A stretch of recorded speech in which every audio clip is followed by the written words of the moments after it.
আমরা কিন্তু কোনো ধরনের মেজরিটি বা মাইনরিটি হিসাব করে কিন্তু আমরা আমাদের লড়াই করতে নামি নাই। আমরা লড়াই করতে নামছি কিন্তু আমাদের স্ট্রাকচার ভায়োলেন্সের বিরুদ্ধে। আমরা লড়াই করতে নেমেছি আমাদের বৈষম্যের বিরুদ্ধে। স্পষ্ট ভাষায় বলে দিতে চাচ্ছি যে বা যারা এই বৈষম্য সৃষ্টি করার জন্য সাম্প্রদায়িক দাঙ্গা সৃষ্টি করতে চাচ্ছেন তাদেরকে শক্ত হস্তে রুখে দেওয়ার জন্য আমাদের বাংলাদেশ ছাত্র সমাজ যথেষ্ট, আমার বাংলাদেশের জনতা যথেষ্ট। গতকালকে আপনারা দেখেছেন বিভিন্ন জায়গায় আমাদের বিভিন্ন মুসলিম ভাইয়েরা বিভিন্ন জায়গায় হচ্ছে তাদের মন্দির পাহারা দিয়েছেন, মন্দিরের সামনে তারা গিয়ে নামাজ আদায় করেছেন। এর থেকে সুন্দর দৃশ্যটা হতে পারে? স্পষ্ট করে বলে দিতে চাই, নেতা কিন্তু পালাই গেছে, নেতা কিন্তু বাংলাদেশে নাই, স্বৈরাচার পালা গেছে। নেতার দালালি করবেন, স্বৈরাচারের দালালি করবেন, দোষর হবেন, তার কিন্তু পাবেন না। আপনার নেতাকে ছাড়ি নাই, আপনার নেতাকে বাংলাদেশের ছাত্র সমাজ নাকানি চুবানি খাইয়ে যে 16 বছর তারা বাংলাকে লুটপাট করেছে, বাংলাকে অস্থিতিশীল করেছে, যে মেলেছেন সাম্রাজ্যতা কায়েম করেছিল বাংলাদেশের ছাত্র সমাজ, বাংলাদেশের জনতা, কৃষক সবাই কিন্তু কাঁধে কাঁধ মিলিয়ে হাতে হাত থেকে কিন্তু সেটি দূর করে দিয়েছে। আমরা সবাইকে অনুরোধ করব, কোথাও যদি দেখেন আপনাদের কোনো সংখ্যালঘু ভাই বোনদের কোনো স্থাপনায় কোনো উপাসনালয়ে আঘাত করা হচ্ছে, কোথাও যদি ধ্বংস করা হয়, কোনো জানমালের যদি ক্ষতি হয়, আপনার সম্মিলিতভাবে সেটি রুখে দিন। এবং কোথাও যদি দেখেন যে কোনো স্থাপনা নষ্ট হয়, আপনার সবাই মিলে উদ্যোগ নিয়ে ফান্ড কালেক্ট করুন। ফান্ড কালেক্ট করে আপনাদের হিন্দু ভাই বা সংখ্যালঘু ভাই বোন যারা রয়েছেন তাদের স্থাপনা এবং উপাসনালয় যথাসম্ভব দ্রুত সময়ের মধ্যে আপনারা পুনর্নির্মাণ করে দিন।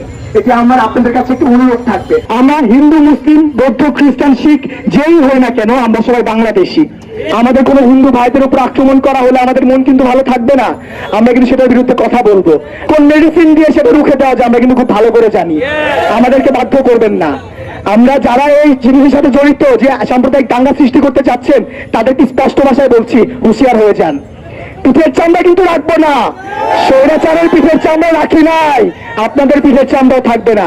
এই মুহূর্তে আমাদের মাঝখানে বক্তব্য নিয়ে আসছেন আমাদের ডাকসুর সাবেক সমাজসেবা সম্পাদক আমাদের আক্তার ভাই। মোরা একই পিনতে দুইটি কুসুম, হিন্দু মুসলমান। এই বাংলাদেশে আমরা যারাই বাস করি আমরা সবাই বাংলাদেশি। আমাদের প্রত্যেকের নিজেদের ধর্ম, নিজেদের সংস্কৃতি নিয়ে স্বাধীনভাবে বেঁচে থাকবার অধিকার আছে। এই অধিকারকে ক্ষুণ্ণ করবার কোনরূপ চেষ্টায় ছাত্র সমাজ সহ্য করবে না। এই রাজু ভাস্কর্যের পাদদেশ থেকেই অসংখ্য পুলিশ আমাকে গ্রেফতার করে নিয়ে গেছে।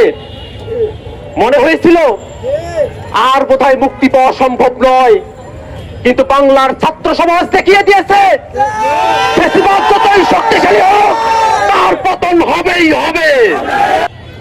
আমরা যে সম্প্রীতির বাংলাদেশ বিনির্মাণ করতে চাই, যে সম্প্রীতির জন্য আমাদের লড়াই, যে বৈষম্যের বিরুদ্ধে আমাদের লড়াই, হিন্দু হিসেবে বৈষম্য হবে না, মুসলিম হিসেবে বৈষম্য হবে না, বৌদ্ধ হিসেবে বৈষম্য হবে না, খ্রিস্টান হিসেবে বৈষম্য হবে না, বৈষম্যের বিরুদ্ধে আমাদের যে লড়াই, সে লড়াইয়ে আমাদের ছাত্র জনতা আমরা সফল কাম হব।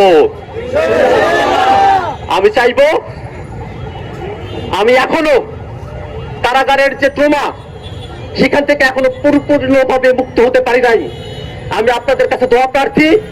আমি আশা করি আপনাদের দোয়া এবং আমাদের এই বিজয়ের উল্লাস আমাদেরকে অতি শীঘ্রই পরিপূর্ণভাবে সুস্থ করবে।